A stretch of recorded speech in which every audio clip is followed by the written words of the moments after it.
It's been nearly 5 decades since a federal judge ordered Boston to desegregate its public schools through a system of busing.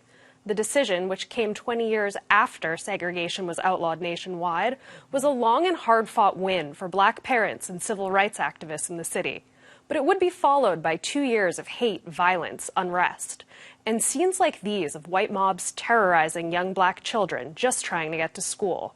Now, in the run-up to the 50th anniversary of the ruling, a group of educators and community leaders are holding a series of forums to examine and educate the city about the busing crisis. It's called the Boston Desegregation and Busing Initiative. 2 of its members join me now.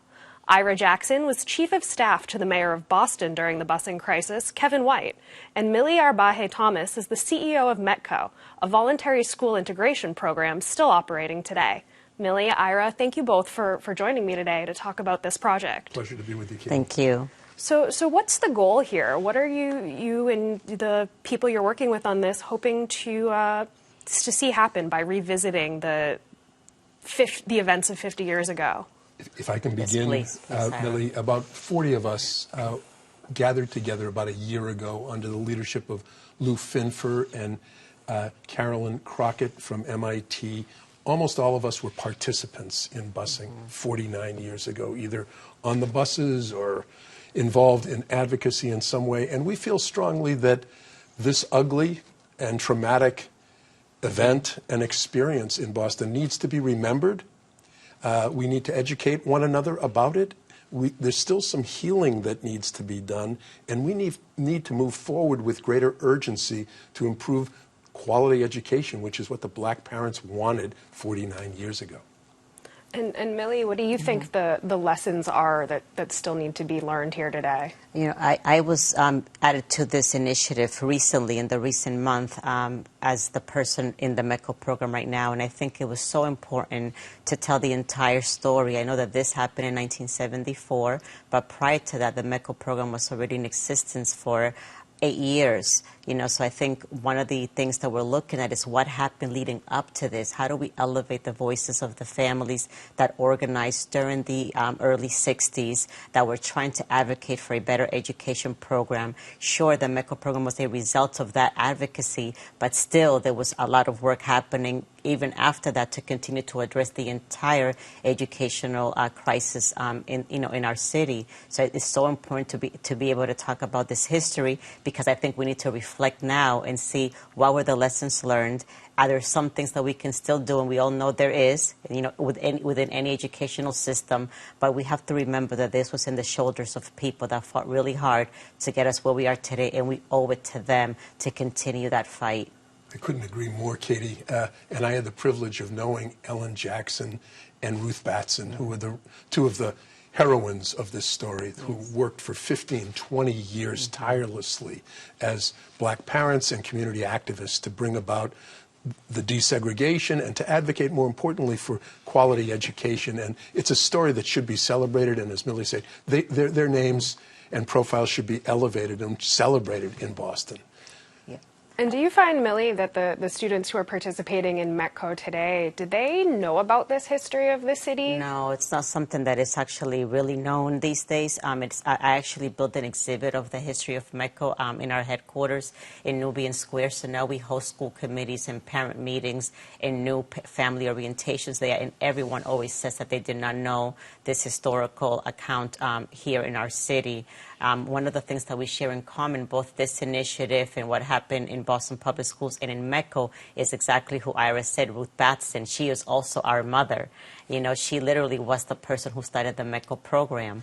So it was her meeting with the school committee back in, I believe it was 1963, that I have that in my exhibit, that she called for a school committee meeting with Boston to actually demand that they actually admit that there is segregation happening in Boston Public Schools, that she had a list of demands that she put forth that she wanted to happen. Simple demands, things that we're talking about today, diversifying the curriculum, professional development, training, in different words, but still the things that we are aspiring to do today. And it was those meetings that led to all of these movements. Both the creation of Metco and both the movement, you know, with the Judge Garrity decision by this one woman who just asked, can my children have the same education from the school up the street in Boston? And the Boston School Committee back then, which was independent and independently elected, ridiculed Mrs. Batson and didn't respond affirmatively to any of those 14 very reasonable demands, which is why Judge Garrity found them conducting an unconstitutional and illegal dual system, and that's what resulted in busing. Now, busing itself was pretty ugly because it pitted the two poorest and most geographically segregated communities with one another, and at the end of the day, even Mrs. Batson didn't think that black students were getting a better deal by going into South Boston and white kids going from South Boston to Roxbury. Sure, there's the goal and how it ultimately played out. Right. Yeah. Right. And today we have half as many kids in the Boston public schools. And the Boston public schools, I read in the Globe this week, Jerry Robinson, the chair of the Boston School Committee, said the Boston schools are failing. Wow. And, you know, we spend $31,000 per pupil in Boston. We have wonderful new leadership in Mary Skipper, the superintendent. But 49 years later, the improvement has not come about for either white or black kids. Right. So where do we go from here? You said this is about looking forward as well as looking back. Well, Milly has her thoughts, and I have mine. We want to engage the full community. Next Tuesday at Roxbury Community College, we'll be celebrating Mrs. Batson and Ellen Jackson and talking about the history of black community activism.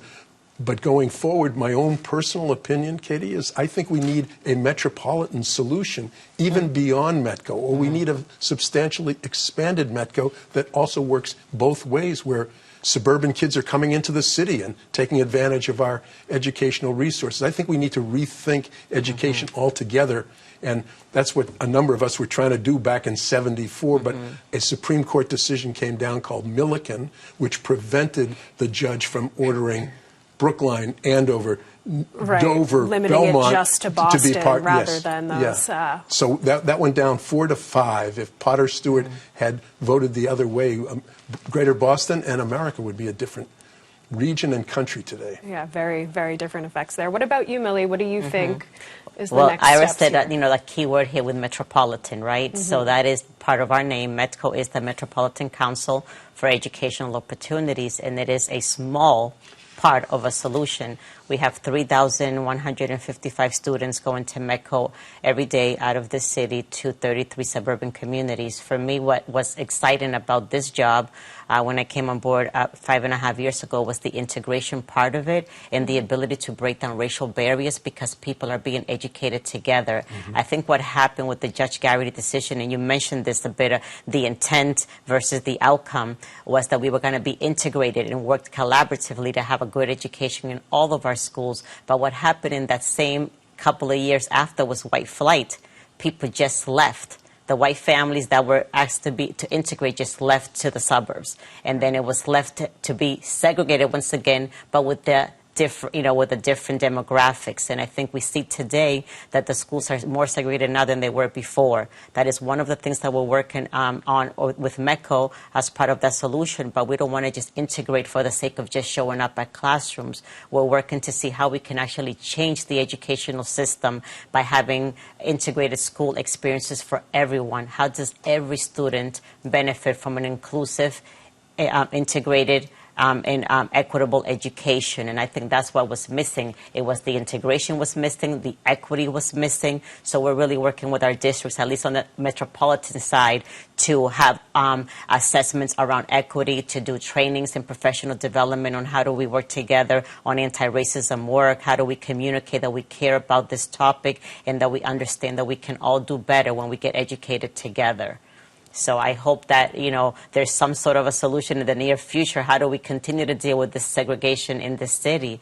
Because there's always going to be an imbalance of power no matter what, because that's what we're dealing with when we're dealing about race issues. And the recent MCAS results show that Boston kids, that discrepancy between the suburbs and the inner city continues to exist, maybe even is growing. And as Marcela Garcia in the Globe earlier this week asks, where's the urgency?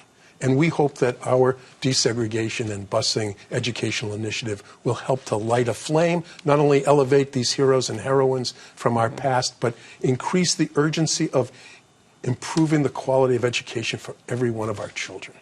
Now, you mentioned too, Ira, that a lot of people involved in this initiative lived through it, right? Yeah. I'd love it if you could tell us a bit about some of what you saw from your vantage point as this was going on.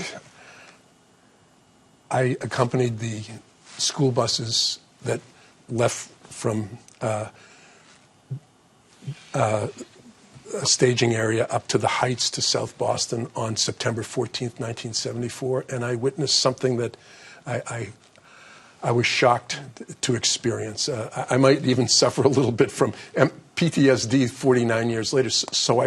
Because what I saw was young black children facing an angry crowd of whites who were throwing bricks at them and yelling the N-word, and occasionally throwing bananas at them. It was inhuman, and it was violent, and it could have been worse. Mayor White, and the team, we endeavored to keep those kids safe. No one was killed. There was a danger that Whitey Bulger was actually going to shoot and kill black children that opening day. So I could call the mayor on the police radio. We didn't have cell phones back then. And I said, "Good news, Mr. Mayor. No one was shot and killed." But those kids, those black kids, were on the floor of those buses with glass shards in their hair, being escorted into a school that was not functioning. And that was opening day of busing. It was ugly in the extreme. Our colleague, Michael Curry, who is the head of the NAACP, he was 7 years old and being bused from Roxbury to Charlestown. And he, too, faced an angry crowd of whites. And at age 7, asked his mother, "Why do they hate us?" Oh, gosh, that's a really tough thing for a kid that young to have to be thinking about. And I think there may be a whole generation of young black and white kids who were traumatized and who lost a whole decade because of the trauma of busing and how desegregation came to pass in Boston. There's probably countless social and human lessons to be learned from this. Do you think there's lessons on the political level from how it was handled? Surely for sure. The Boston School Committee was racist, they were obstructionist, and I believe that the judge should have held them in contempt and they should have gone to prison. And I think that was a big failure on his part. There's a book written by a fellow named Formisano who said rich people were exempt, middle-class people left, poor people integrated the Boston public schools. So it's a question of not only race, but class and social justice here. And political leadership standing up and saying, no, these are our kids. There's a kid in Roxbury today who could cure cancer or land the first woman on Mars. Why aren't we educating them as well as they're being educated in Weston or the Dover Public Schools? Why are we allowing that to happen in this day and age? All right. I think we'll leave it on that note, that question. Ira, Milly, thank you so much for your time and sharing your insights with us. For more information on the Boston Desegregation and Busing Initiative and next week's forum, head to masshist.org/events.